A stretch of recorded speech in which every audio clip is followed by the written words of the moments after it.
San Vicente Fundación.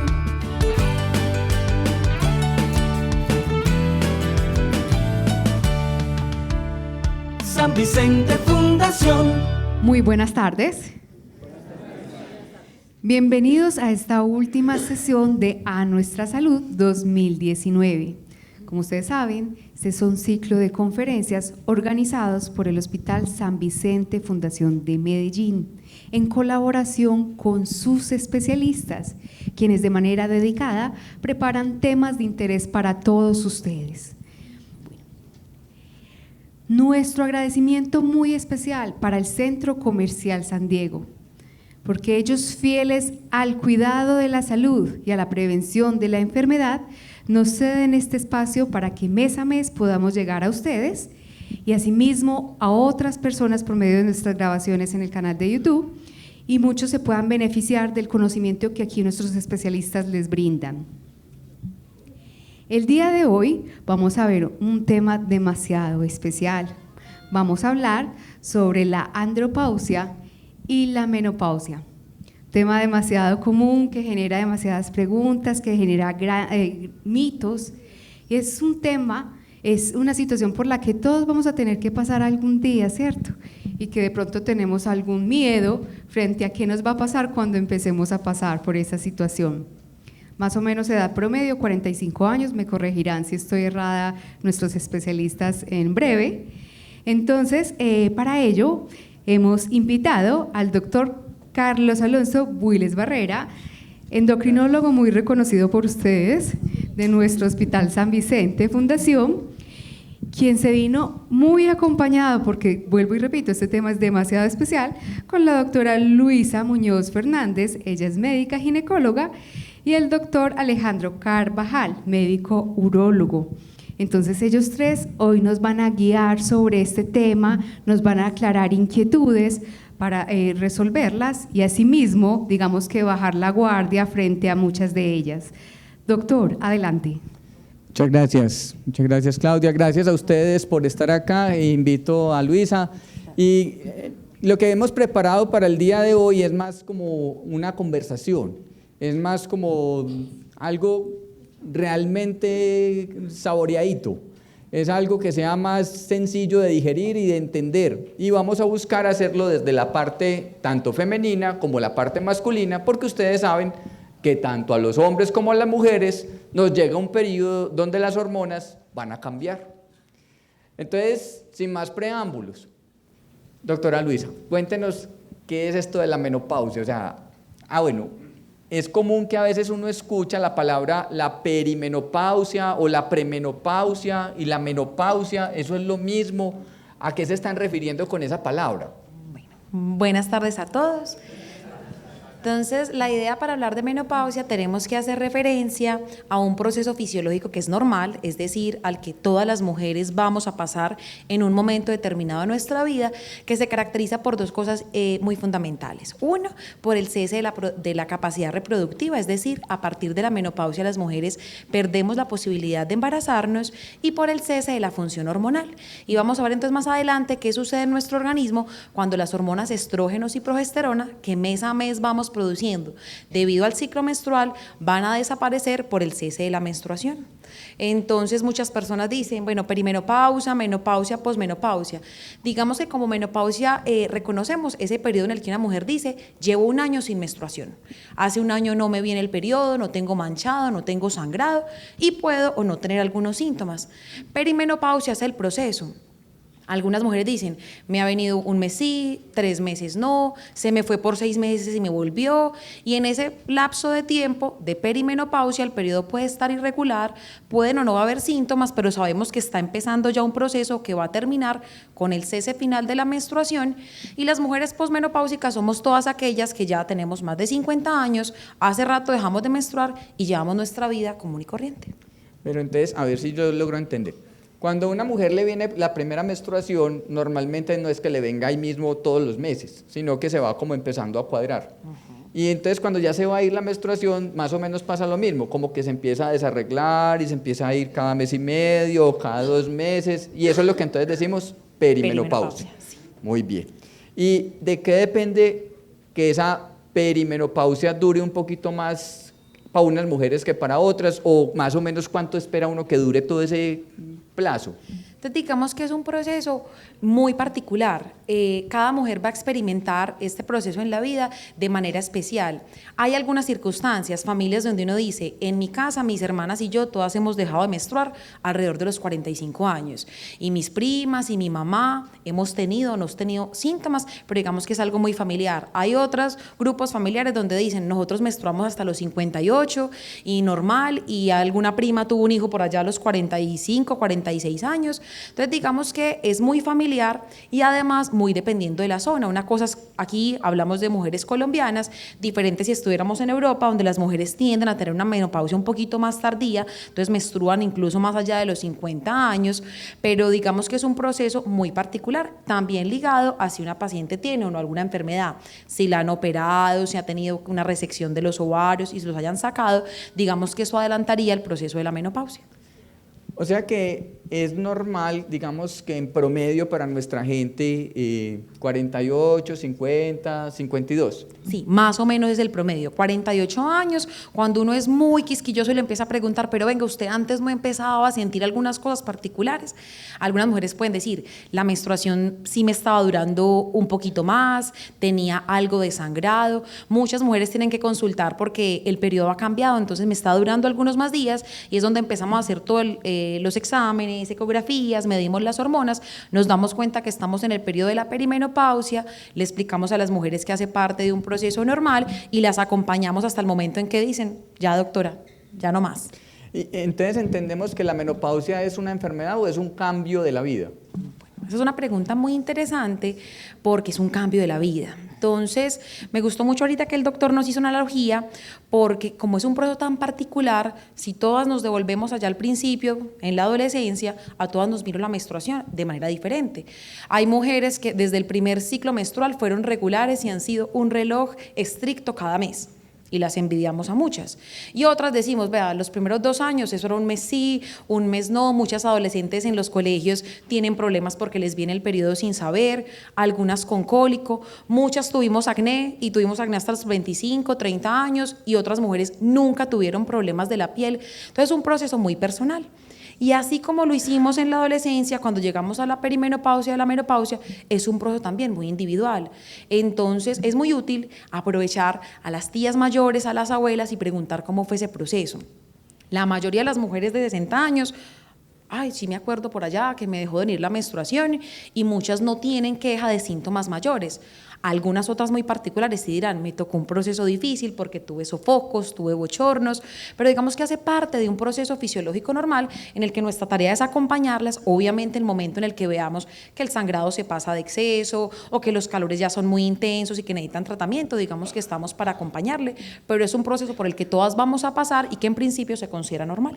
Entiendo que también hay una situación que llamamos precoz, o sea, como que se adelanta más de lo usual. Cuando yo digo, ya esto definitivamente se salió como de lo normal, de ese proceso natural de la vida. Digamos que hay 2 circunstancias fundamentales. Una, cuando el proceso ocurre por sí mismo. Entonces, la mujer que por debajo de los 45 años deja de menstruar, tiene síntomas asociados a la menopausia, hacemos la medición hormonal y vemos que definitivamente ya no hay producción. Por debajo de los 45 años decimos, está precoz, y lo precoz hacemos referencias porque algunos efectos de la menopausia, que son normales, que sucedan a los 50, 55 años, no queremos que sucedan muy temprano porque pueden tener repercusión, como vamos a ver ahorita más adelante.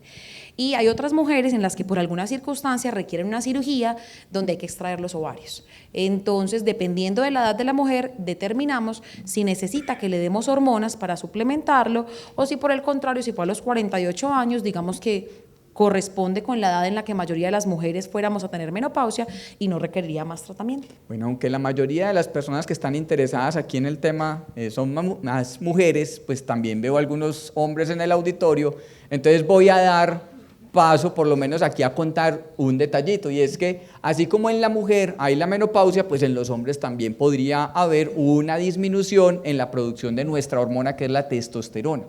De hecho, si ustedes ven la gráfica y entienden esto como si fuera una pila, la pila está llena de testosterona cuando tenemos 20 años, pero después la pila se va agotando, Sí, o sea, la testosterona como nuestra hormona que tiene que ver con esa parte, ojo, testosterona no solamente es sexualidad, testosterona también tiene que ver con nuestros huesos fuertes, testosterona tiene que ver también con tener la capacidad de la masa muscular. O sea, de hecho, uno va diciendo, ve, ¿por qué los hombres vamos como sacando barriguita después de los 55, 60 y de pronto ya los músculos no son igual de fuertes, ya no es la misma persona, porque se pueden ir desgastando los huesos? Y gran parte de eso es lo que les acabo de mostrar, es la batería, la pila, la testosterona, que normalmente el cerebro manda una señal por unas hormonas, hace que nuestros testículos produzcan la testosterona y ahí es donde vamos a ver que se puede ir acabando. Ahora, si ustedes se dan cuenta, fíjense que la pila a los 60 todavía va a la mitad, pero al menos va en la mitad. O sea que es posible que una persona todavía tenga mucho más en tiempo que lo que decíamos ahora de los años o de la edad de las mujeres. Mientras que en las mujeres es más común que tengamos eso como más marcado y uno dice, es que ya se me fue hace un año, no me volvió. Para el hombre no es tan fácil reconocer cuando las hormonas empezaron a descender, porque a veces uno lo asocia con el mismo proceso de cambio del envejecimiento, donde uno dice, ve, ya no tengo la misma fortaleza. De hecho, hay reportes de casos de hombres que a los 65, 70 años todavía tienen hijos.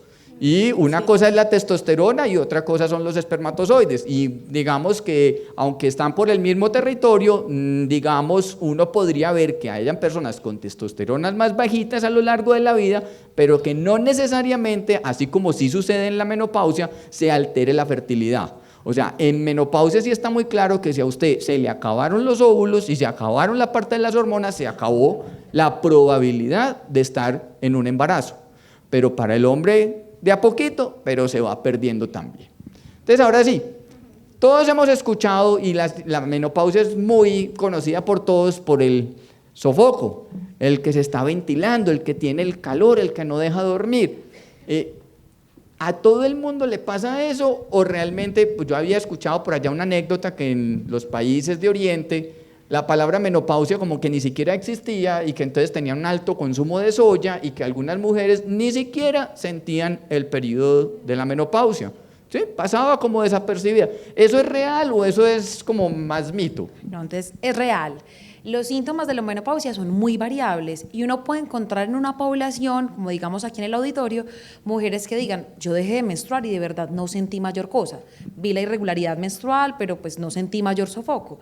Y otras mujeres dicen, yo sí, tenía que comprar ventilador, tuve que separar cama con mi marido porque él vivía cobijado y a mí me daba calor por la noche. Entonces digamos que son experiencias muy subjetivas.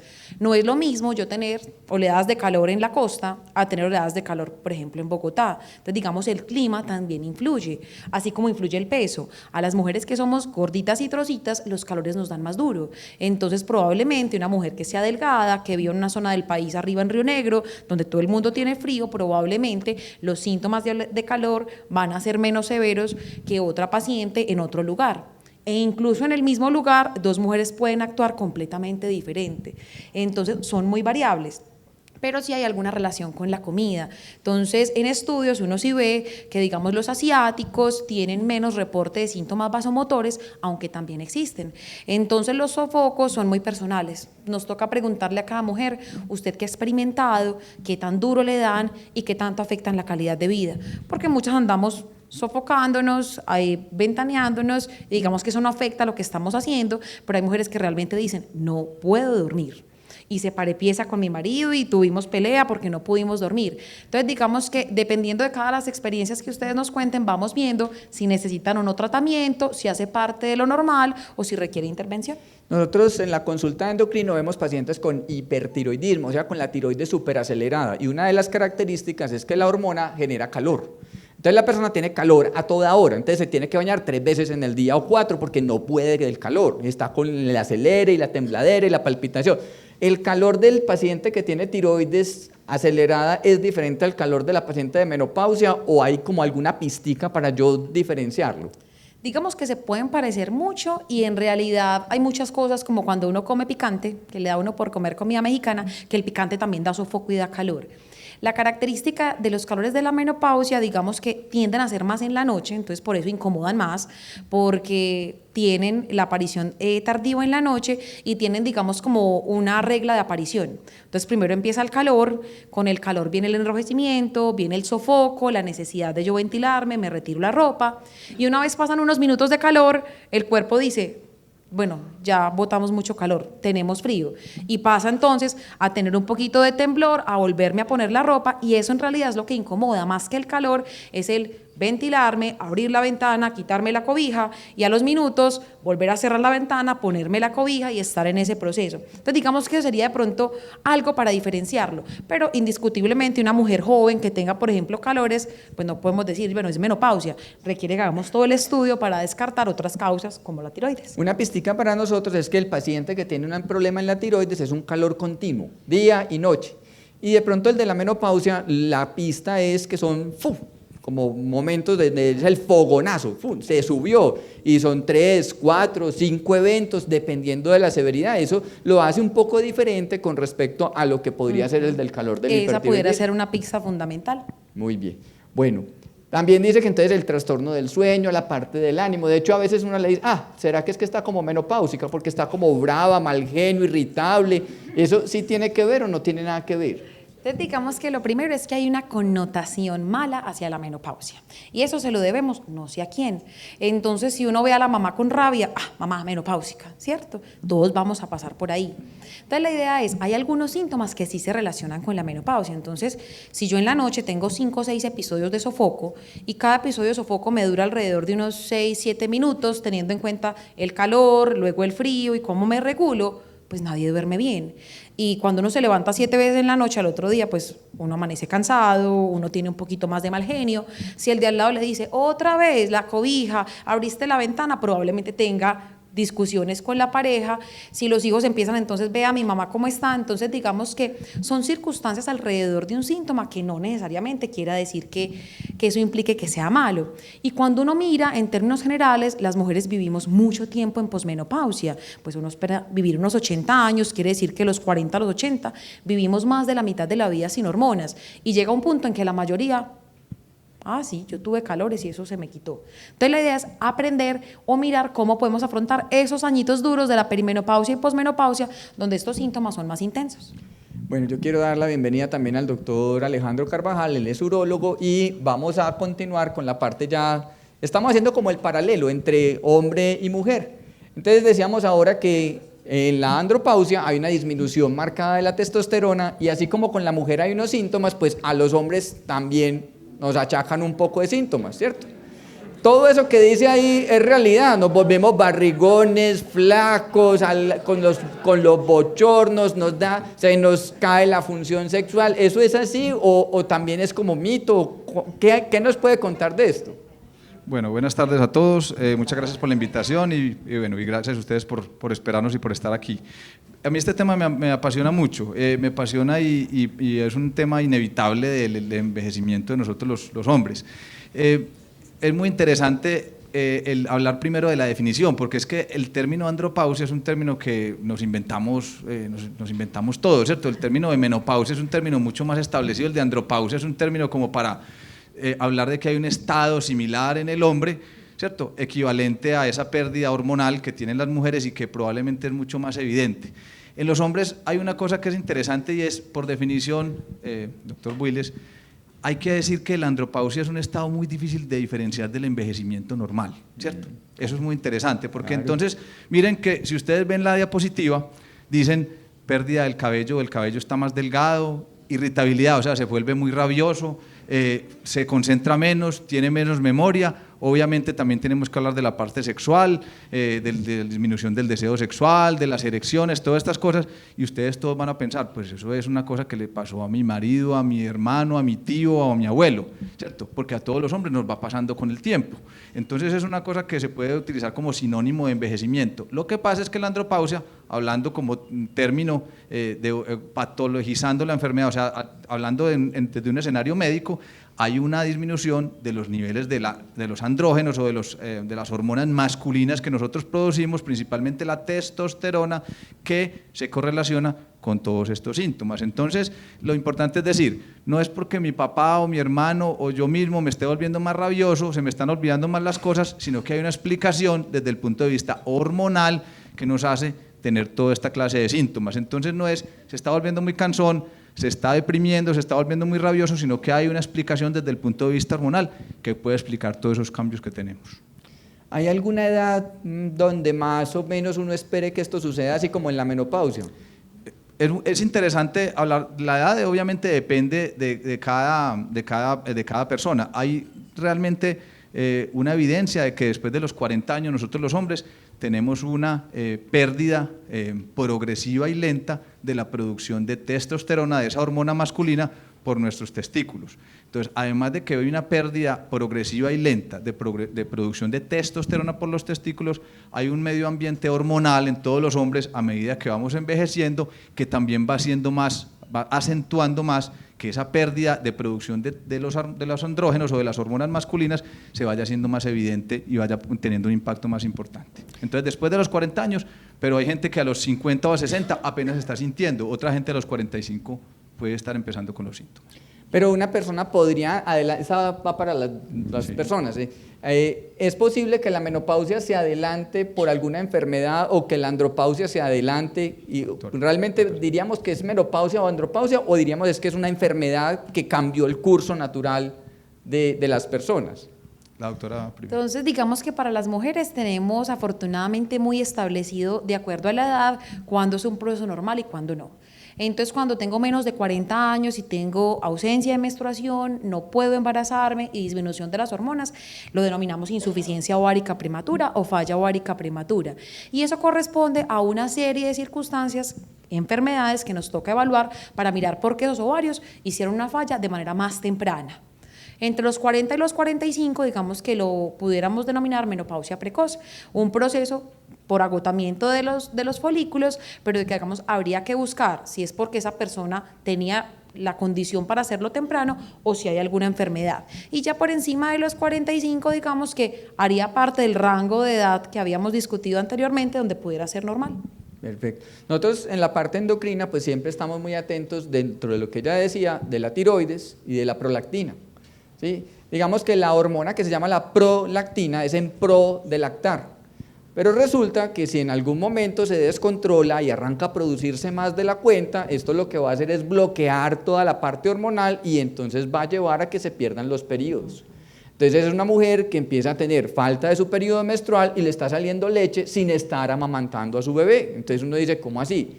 Se le fue el periodo, le está saliendo leche y no queda en embarazo. Venga, busquemos que puede ser una causa hormonal, no es que tenga la menopausia, es que tiene de pronto la prolactina elevada. Y en este caso la prolactina, pues por ahí dicen que ¿dónde está la plata? En el banco.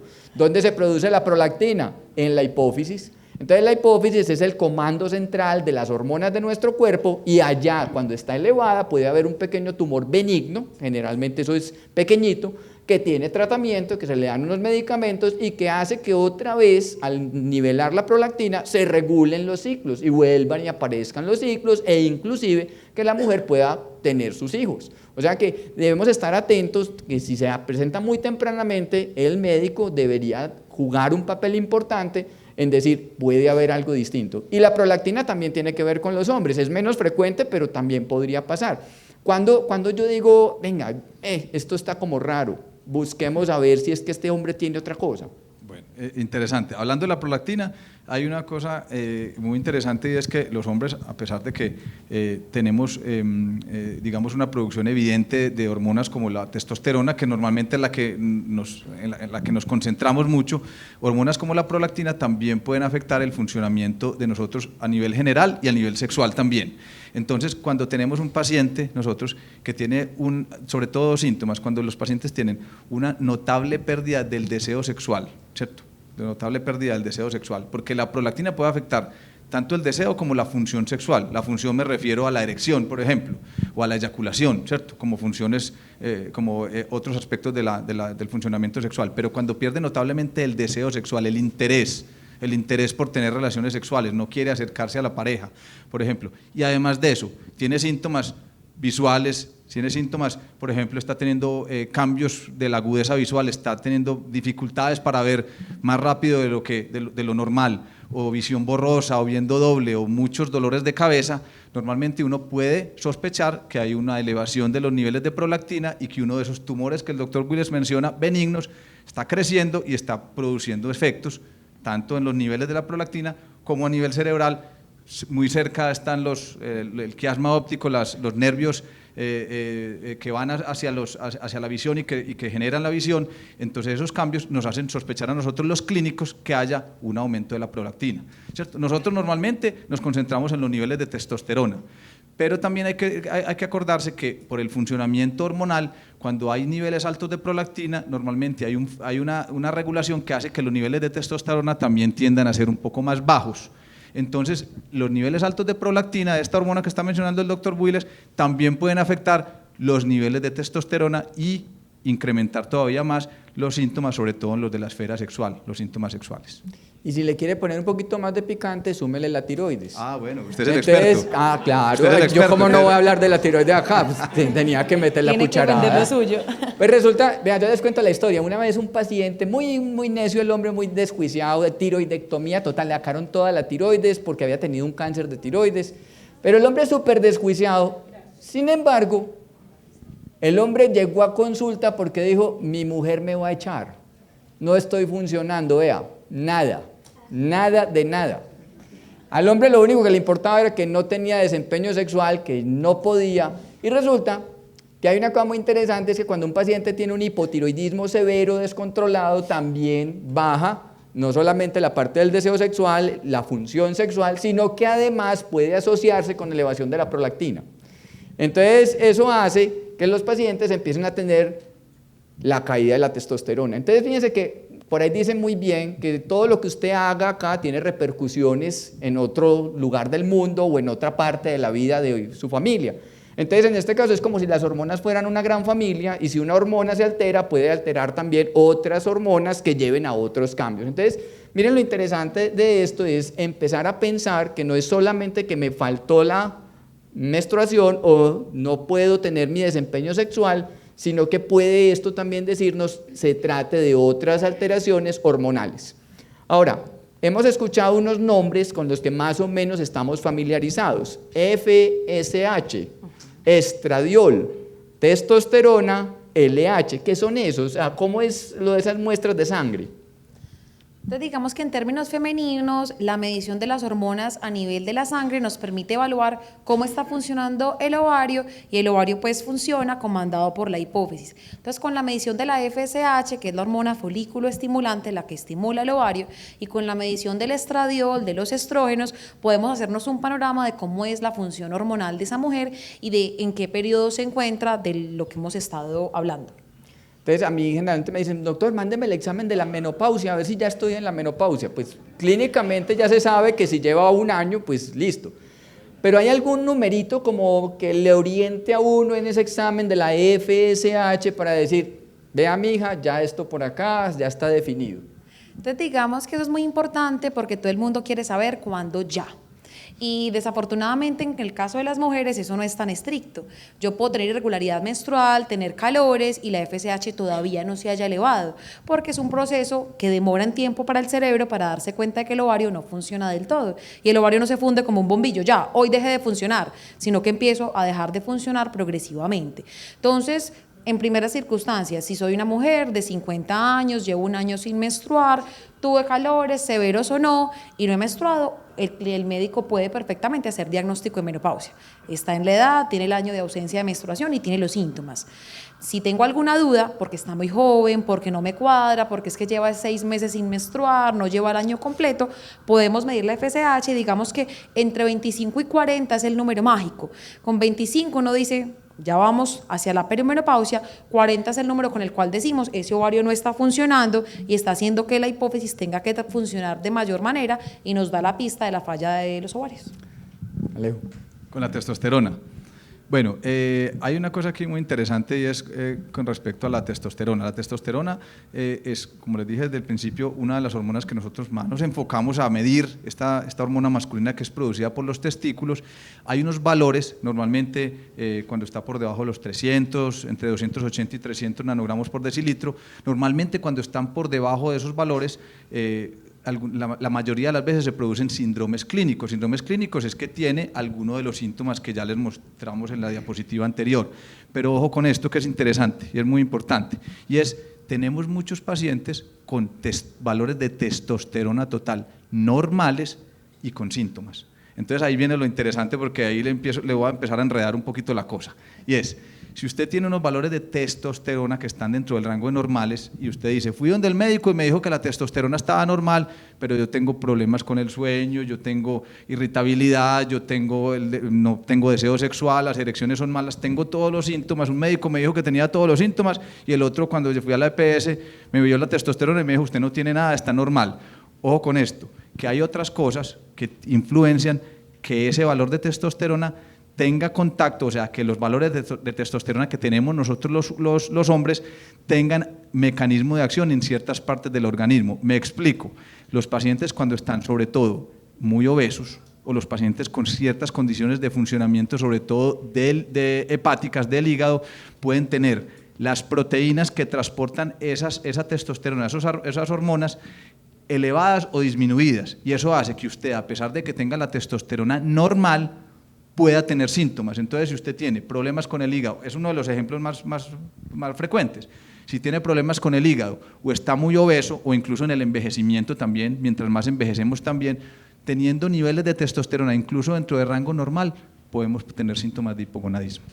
Interesante porque entonces ahí no es el valor de testosterona absoluto el que nos dice el estado del individuo, sino el estado metabólico del individuo nos dice si ese grado de androgenización, o sea, de esos niveles de testosterona son benéficos y están haciendo funcionar al individuo bien. Digamos, en primera instancia, con lo que contaste, yo pensé primero era que estaba deprimido el paciente, ¿sí? Porque uno dice, sí, si una persona no quiere, no puede, no desea, no busca, perdió el interés, probablemente también la parte de los síntomas, digamos, depresivos, ansiosos, podrían estar ahí mezclados. Y a veces se vuelve muy difícil, ustedes se acaban de dar cuenta que para el médico no es tan sencillo tampoco hacer un diagnóstico de la misma menopausia, la misma andropausia por una sola muestra. Y dicen, pero es que me han hecho como 2 o 3 veces el examen y no han podido decirme si sí o si no. Porque precisamente, lo puso en muy buen ejemplo, es que no es un bombillo de prendido o apagado, es algo que usted va graduando y que puede que incluso se va graduando pero se devuelva y después vuelva y siga la graduación hacia abajo. Entonces, fíjense lo difícil que puede ser hacer diagnósticos hormonales en un momento determinado. Pero sí quiero destacar algo, pacientes con obesidad que les miden testosterona, pueden salirles bajas las testosteronas y realmente uno dice, primero baje peso, póngase las pilas, haga las cosas bien y volvemos y miramos la testosterona.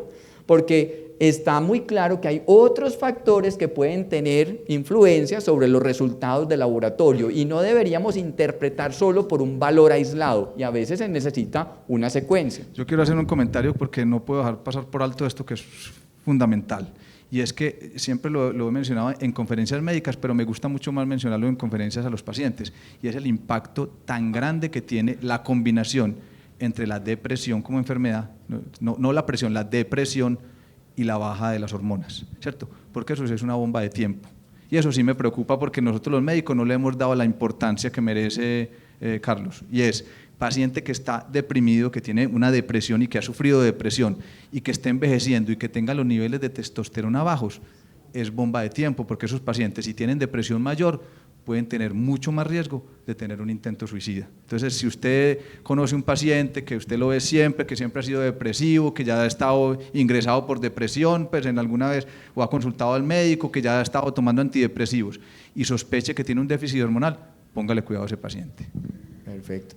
Yo creo que esta diapositiva nos va a introducir una parte que es por la que casi todos dicen, uy, yo quiero ir a esta conferencia. A mí me dijeron que hay productos naturales que pueden servir para mejorar los síntomas de la menopausia. Y yo creo que a todo el mundo le han dado la fórmula de las brevas. Es que vea, cómase las brevitas, esos son muy buenas, y si no vea la maca, y es que vea que hay unos productos muy buenos. Doctora, ayúdenos pues como con este tema, a ver, ¿realmente funciona, no funciona? ¿Puede servirle a algunos, a otros no? ¿Qué esperamos de esto? Entonces, muy importante, recordemos que hemos venido hablando de que es un proceso, que es fisiológico, que es normal, que a todas nos puede dar en diferente grado de severidad o no, y que en la mayoría de mujeres tiende a desaparecer con los años. Entonces, todos estos medicamentos, alimentos, leches de soya, que están muy de moda, lo que hacen es ayudarnos a atravesar ese proceso. Entonces, se ha hablado de la soya mucho, por lo que veníamos hablando de las mujeres en los países asiáticos, donde al parecer no tienen síntomas tan severos como una posible solución a los síntomas. Entonces, hay mujeres que dicen, vea doctora, yo aprendí a coger las brevas y a ponerlas en la olla arrocera y entonces las dejo para que queden al vapor y me las como. Y me han sentado de maravilla. Hasta ahora no ha pasado nada con la gente que come brevas. Es un producto natural, si usted las lava bien y las consume de manera adecuada, digamos que no hay ningún problema. Que es que yo tomo leche de soya, entonces digamos que si usted tiene un buen consumo regular de quesos, de yogur y usted sigue aportando el calcio de la leche de vaca, usted no tiene problema en cambiar por la leche de soya. Hay gente que le dice, a mí no me ha funcionado, llevo 3 meses comiéndome un bulto de brevas y no he mejorado, pues entonces déjenlas de consumir porque no le ha mejorado. Entonces es algo muy variable la respuesta de mujer a mujer, pero sí es muy importante que una cosa son comer las brevas, tomar la leche de soya, hacer cambios en la alimentación, estoy comiendo menos grasa, estoy comiendo mejor, pero otra cosa son los medicamentos que muchas veces pues no son medicamentos, sino conseguimos en las tiendas naturistas, y en esto sí es una invitación a ser muy cautelosos con lo que tomamos. Entonces, o que me lo prescriba el médico o que sea algo natural. Entonces, natural son las frutas, natural son los yogures, son las leches, pero muchas veces encontramos en tiendas naturistas frasquitos que no tienen ni siquiera etiqueta, que no tienen registro INVIMA, que nos aseguran que nos va a mejorar todos los síntomas, pero tenemos que tener mucho cuidado con quién produce, lo que viene en esa etiqueta, cómo lo manejan, que no vaya a ser cosas que nos puedan empeorar. Y esto también podría haber una versión desde el punto de vista masculino, o sea, doctor, ¿me puedo comer algo, me puedo tomar algo que me pueda servir a la parte como de la andropausia? Hay un mercado para todo, ¿cierto? Obviamente en internet y con la globalización hay mucha información en las redes que la gente mira y nos preguntan todos los días los pacientes. Más que productos, hay algunos productos que incluso venden como potenciadores de testosterona. A mí lo que me preocupa con esos productos es que la mayoría de esos productos tienen componentes hormonales, ¿cierto? Tienen compuestos hormonales que en algún momento pueden alterar el funcionamiento de esa cascada de producción de la hipófisis o del testículo. Entonces, pues me adhiero a la respuesta de la doctora. Si bien hay algunos productos que pueden favorecer, digamos, el funcionamiento hormonal, lo más importante es, primero, hacer el diagnóstico, segundo, el seguimiento con el médico. Y acuérdense que, porque eso es importante mencionarlo, que en los hombres es un poquito más delicado porque nosotros tenemos la próstata, ¿cierto? Entonces, cuando hablamos de la próstata, el paciente necesita más que un suplemento, necesita un médico que esté al lado, porque el médico tiene que estar pendiente no solo de cómo está funcionando los testículos, cómo están los niveles, sino cómo está la próstata también. Entonces, ahí hay que ser mucho más cuidadoso con el tema este. Para finalizar, y eso es importante, con respecto al tratamiento natural alimenticio, siempre le digo a los pacientes, lo importante es disminuir la ingesta calórica, o sea, todo lo que esté llevando a los pacientes a tener una dieta mucho más saludable, que lo haga, obviamente, disminuir esta ingesta de grasas saturadas, lo que siempre nos han dicho.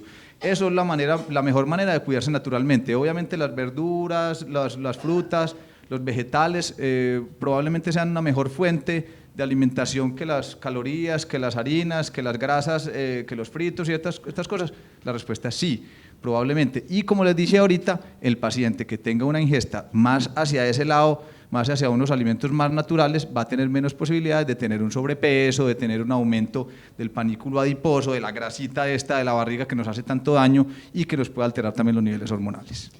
Me hicieron acordar, como esto es conversadito y chismoseadito, a mí me hicieron acordar, hace un tiempito vi una paciente y ella era una señora que estaba muy alrededor de los 50 años, pero ella estaba con sobrepeso y además le encontraron que el azúcar estaba en el límite ya de prediabetes. Una de las cosas que también hay que tener en cuenta que los pacientes que tienen esa hiperglicemia o ese prediabetes y tienen sobrepeso, cuando consumen mucho carbohidrato o cuando consumen mucha harina, se les alborotan más los calores. Entonces, tengan en cuenta ser muy cuidadosos en que, hombre, yo creo que se puede tratar de aprender a reemplazar el azúcar de ese azúcar químico más por un azúcar, digamos, natural. Me explico, hagan solamente un ejercicio muy sencillo. En vez de ponerse a tomar un jugo de azúcar, o sea, un jugo que es el exprimido de la fruta y le echan azúcar, cómanse la frutica y pásenla con agua. O sencillamente, en vez de buscar que la galletica, que el bocadillo, que arequipe al final del almuerzo, pues cómase 2 o 3 uvas o 2 o 3 fresas como si fuera el postre. De una manera natural, mire, dirá que uno se come una galleta y el cuerpo le pide 3 galletas más. Pero usted se come una uva o 2 uvas y no le pide el racimo, simplemente es un azúcar que es más natural y que queda uno más tranquilito, pues como en ese sentido. Bueno, sigamos avanzando y aquí, en resumen, diríamos que los productos naturales podrían, desde una buena alimentación, desde una alimentación sana, desde los estrógenos vegetales, por así llamarlo, algunas personas podrían tener mejoría de sus síntomas, pero no todo el mundo mejora. Entonces aquí viene la pregunta que nos hacen mucho como médicos, hay unas pastillas, hay unas hormonas, que esas son las que generalmente la gente siempre asocia como las verdaderas hormonas, entre otras hormonas también son las de la tiroides, hormonas son las de la hipófisis, pero hormonas sexuales, que son los estrógenos o la testosterona para los hombres, serían las que se darían en la persona que estaría muy deficiente y con muchísimos síntomas. Pero siempre viene la pregunta, es que a mí me da mucho miedo tomar esas hormonas porque me dijeron que eso da cáncer y entonces yo como que no quiero con esas cosas químicas. ¿Eso es verdad o eso es una mentira parcial o cómo es el asunto con esto? Bueno, entonces en el caso de las mujeres es bien particular porque digamos que hace algunos años con el advenimiento del aumento de la expectativa de vida, recordemos que es relativamente nuevo en la historia, que estemos viviendo hasta los 70, 80, incluso 90 años, bueno, la primicia de, pues si el problema de la mujer es que los ovarios fallan, pues démosle hormonas hasta que vivamos. Y de esos estudios se notaron que si bien hay algunos efectos benéficos, también hay algunos riesgos. Entonces todo esto es como una balanza. ¿Qué tanto me puedo beneficiar yo de consumir hormonas exógenas, o sea, de afuera, y qué tanto riesgo puedo poner? Entonces yo estoy perimenopáusica y yo no siento nada. Su proceso normal, hacemos el acompañamiento, no tiene necesidad de consumir medicamentos.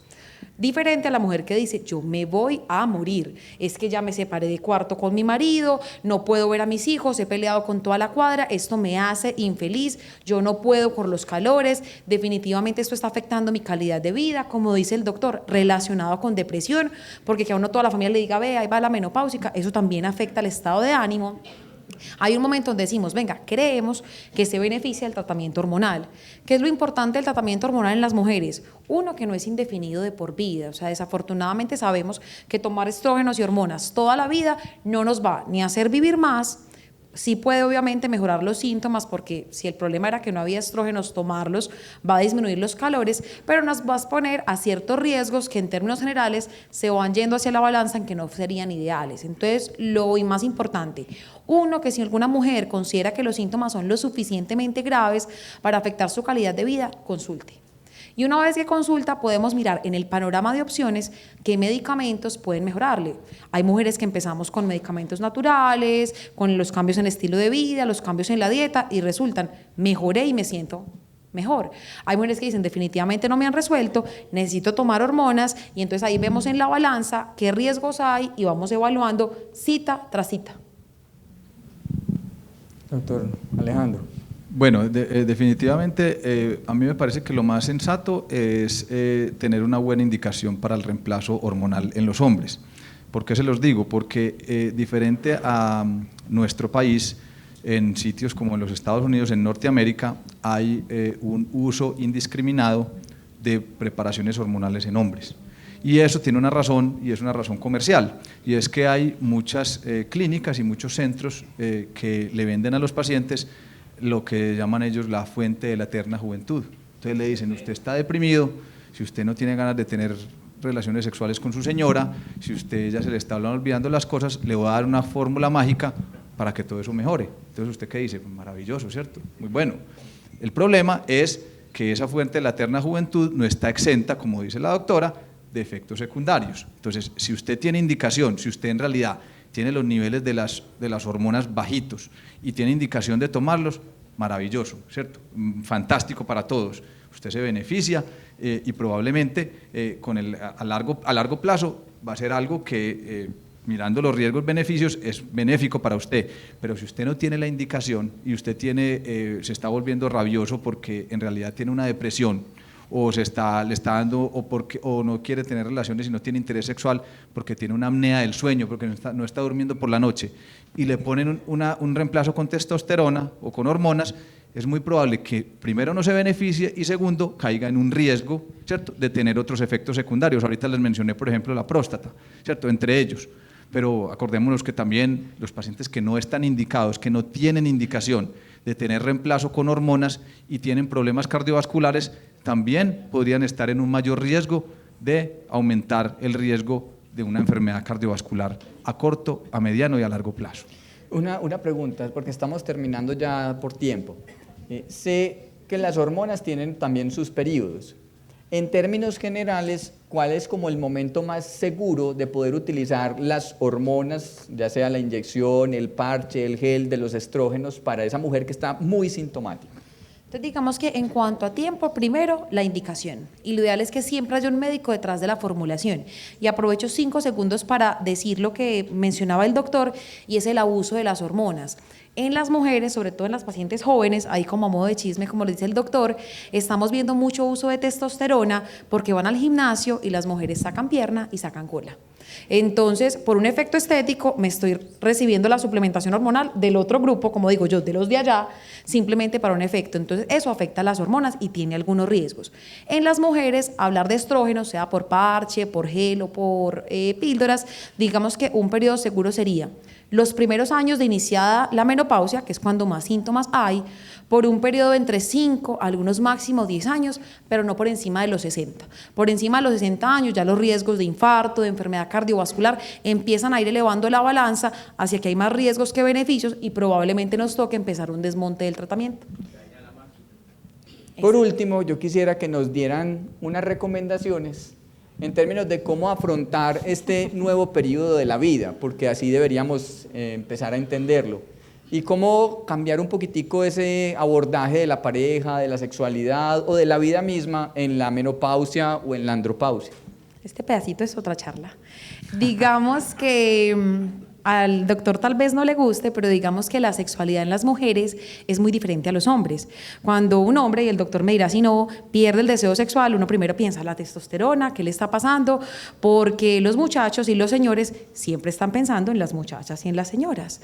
La sexualidad femenina es muy diferente. Yo puedo tener mi perfil hormonal perfecto, es decir, me miden la FSH, me miden los estrógenos y estoy divinamente flamante, pero resulta que es que mi marido llega todos los días a las 8, ni me saluda, me dice que la comida está fría, que eso de hoy no me gustó, hace muchos años no salimos juntos, siempre salimos a mercar, ahí no hay ganas, ¿cierto? Entonces, en ese sentido, las mujeres somos diferentes. Y digamos que la contraparte masculina y femenina es que con los años los hombres se muestran un poquito más desinteresados. Entonces, es muy frecuente que tenemos pacientes que nos dicen, doctora, vea, yo no tenía deseo y yo pensaba que era la menopausia. Y yo le voy a decir la verdad, yo estoy viendo como a un vecino que me está como coqueteando y como que la cosa ya se siente diferente. Las mujeres tenemos, por ahí dijeron que sí, las mujeres tenemos una respuesta sexual que es muy ligada a las emociones. Entonces, la primera invitación es, no le echemos la culpa a la menopausia. Podemos tener una vida sexual placentera luego de la menopausia, que es lo importante, que mi pareja esté pendiente, que probablemente si tengo problemas de lubricación tenga que contarle, mi amor, tengo que utilizar un lubricante. Incluso algunas les decimos, no le cuente, utilice el transparente que no huele a nada y no le tiene que contar. Pero la idea es cómo como pareja afrontamos esto. Entonces, que el señor llegue un poquito más cariñoso, que tengamos algunas salidas de pareja, no todo es ir a mercar o hacer vueltas, porque con realidad a ninguna mujer con ese panorama se le prende el deseo sexual. O sea que tomar las pastillas tampoco recupera el deseo sexual. Eso es muy importante. Muchas mujeres piensan, bueno, ahora sí estoy tomando estrógenos y nada, porque puedo tener mis hormonas muy bien, pero tengo en la casa a mi marido que se acuesta a ver televisión, que no le gusta lo que cocino, no le gusta cómo hablo, no le gusta cómo plancho, entonces no hay deseo. Bueno, me quedó muy difícil a mí porque después de esa explicación... Diego, tenemos que Bueno, programar otro día pero- para esta charla. Exacto. Pero me quedó muy difícil, pero no, mi punto es, hay dos cosas muy importantes. Lo primero es tener en cuenta, obviamente, a la pareja, porque es que nosotros los hombres tenemos que tener en cuenta a quién tenemos al lado.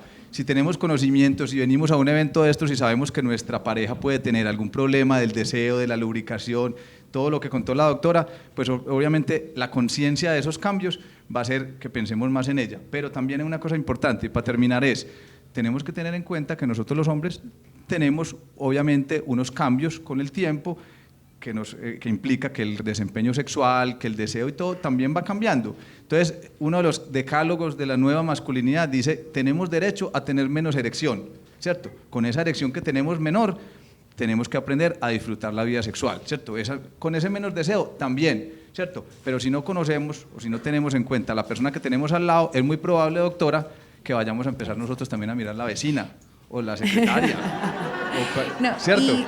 y hay algo muy importante, que la expresión de cariño en las parejas a medida que aumenta la edad no simplemente es la genitalidad, la sexualidad. De acuerdo. Yo puedo salir con él, que me acompañe a hacer vueltas, estamos juntos y se van a dar cuenta que muchas mujeres dicen, yo no tengo interés y él tampoco me ha buscado. Cada uno está viviendo su proceso a la par. Pero y somos felices, nos queremos, nos acompañamos a las citas y mantenemos la integridad familiar. Entonces lo ideal es no siempre pensar en sexo, sexo, sexo, sino cómo nos podemos acompañar en este proceso.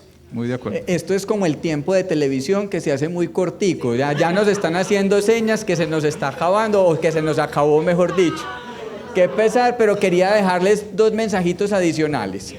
Cuando hablamos de hormonas femeninas y de hormonas masculinas, también pensamos en osteoporosis. Aunque ustedes no lo crean, a los hombres también nos puede dar osteoporosis, solo que nos da más tardecito en la vida porque decíamos que la testosterona se agota más tardíamente.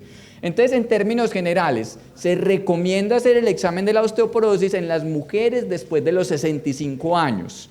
En los hombres después de los 70 años. Habrán situaciones donde se hacen un poco antes los exámenes, sobre todo cuando hay otros factores de riesgo o las hormonas se desaparecieron muy tempranamente en la vida, como habíamos mencionado. Y aquí, pues por supuesto, yo tenía que volver a mencionar a la tiroides, porque la tiroides, aunque se presenta en diferentes momentos de la vida, en la época de la menopausia es uno de esos momentos críticos donde se ve que también se dispara. Entonces, a veces todos se lo echamos a la culpa a la menopausia y resulta que la paciente también era un hipotiroidismo y estaba descuadrada y se le estaba cayendo el pelo, tenía la piel seca, no se podía concentrar, estaba desmemoriada y resulta que tenía la tiroides desorganizada, se le da el tratamiento y se empieza a mejorar de lo que se puede mejorar de la tiroides, porque acuérdense que una cosa tiene que ver con la tiroides, otra tendrá que ver con las hormonas, o sea, el organismo es muy complejo, la parte hormonal es muy tremenda y tratar de engranar todo esto pues a veces no es tan sencillo. Por último, la menopausia y la andropausia se han asociado también con ganancia de peso. ¿Eso es real o es que estamos con una epidemia de sobrepeso y obesidad poblacional? Es real, de acuerdo. O sea, la mal llamada andropausia o el déficit hormonal favorece la acumulación de grasa en ciertos lugares del organismo, sobre todo a nivel central. Entonces es mucho más difícil ver estos señores después de los 50 o 60, mucho más estilizados y con el abdomen plano y con las chocolatinas, ¿cierto? Que los jóvenes de 20 o 25 años. Entonces eso es cierto. Sin embargo, yo quisiera dejarles un mensaje. Si usted quiere ahorrar algo en la vida, ahorre en músculo. ¿Cómo así? Sí, ahorre en músculo. Cuando usted está joven, cuando usted tiene una etapa, digamos, está en los 40, en los 50 y usted hace músculo, músculo no significa ir a alzar pesas. Un ejercicio tan simple como solamente hacer tonificación por 5 o 10 segundos y soltar, le ayuda a usted a tener músculo. Y ese músculo sabemos que tiene una cantidad de protección metabólica para nuestro organismo cuando estemos más viejitos. Y es más, por ahí dicen que usted puede tener osteoporosis, pero si no se cae, no se le nota. Así es que si usted tiene músculo, por lo menos tiene más equilibrio. Y si tiene más equilibrio, es menos probable que se vaya a caer. Y entonces, con el lado femenino, porque se nos acabó ahora sí todo el tiempo. Entonces, con el lado femenino, como las mujeres sí estamos un poquito más preocupadas por el peso, sí hay que hacer una recomendación muy importante. Si bien la menopausia se relaciona con que tenemos más edad, solo por tener menopausia no aumentamos de peso. ¿ok? Entonces, mi menopáusica favorita es Amparo Grisales, porque está regia y tiene 60, 62, todavía no he esclarecido la edad. Entonces la idea es, si bien hay condiciones que se relacionan con que favorezcan que esa grasa se distribuya de manera normal, si yo llego a mi menopausia y sigo con una buena actividad física, tengo una adecuada dieta, ahorita que llegue diciembre sé que me como un buñuelo y no 2 ni 3, probablemente mi peso se vaya a mantener. Pero es muy triste ver las mujeres, como le pasa al doctor Builes con la tiroides, es que yo estoy gordita por la menopausia. Mi muñeca, estamos gorditos y eso nos toca aceptarlo a todos los que tenemos sobrepeso, incluyéndome, porque comemos más de lo que gastamos. Entonces, si bien la edad y los cambios de las hormonas pueden favorecer a que la grasa se distribuya donde no queremos, si estamos pasados de peso tenemos que evaluar qué estamos comiendo de más o qué estamos gastando de menos. Dicen que tener salud es tener fortuna. El número de la fortuna es el 5210, para que lo jueguen. No mentiras. El 5210 quiere decir, para que ustedes se queden acordando, 5 porciones en todo el día entre vegetales y frutas. ¿Sí? Fácil. 5 porciones entre vegetales y frutas. 2. Adivinen. Bueno, la proteína sí hay que consumirla, pero realmente máximo 2 horas en el día de pantallas. Sí, estoy refiriéndome recreativas. Entonces, que el celular, que la tablet, que el computador, venga, bajémosle un poquito todo ese tiempo que estamos permaneciendo al lado del computador. 1 horita de caminata, sí, camine, trote, baile, nadie, haga lo que pueda, pero 1 horita, o sea, tiene 23 horas para otras cosas, tiene 1 horita para hacer la caminada. Y 0, bebidas azucaradas. Entonces, 5210. Acuérdense que es un número de la fortuna porque nos ayuda a permitir tener salud, no solamente física, sino también mental. Por último, darle las gracias a ustedes por asistir, a los doctores por la claridad en este mensaje y espero que lo hayan disfrutado y recuerden siempre consultar a su médico porque cada caso es independiente. ¡Feliz día! Que estén bien. Gracias. Hasta luego. San Vicente Fundación.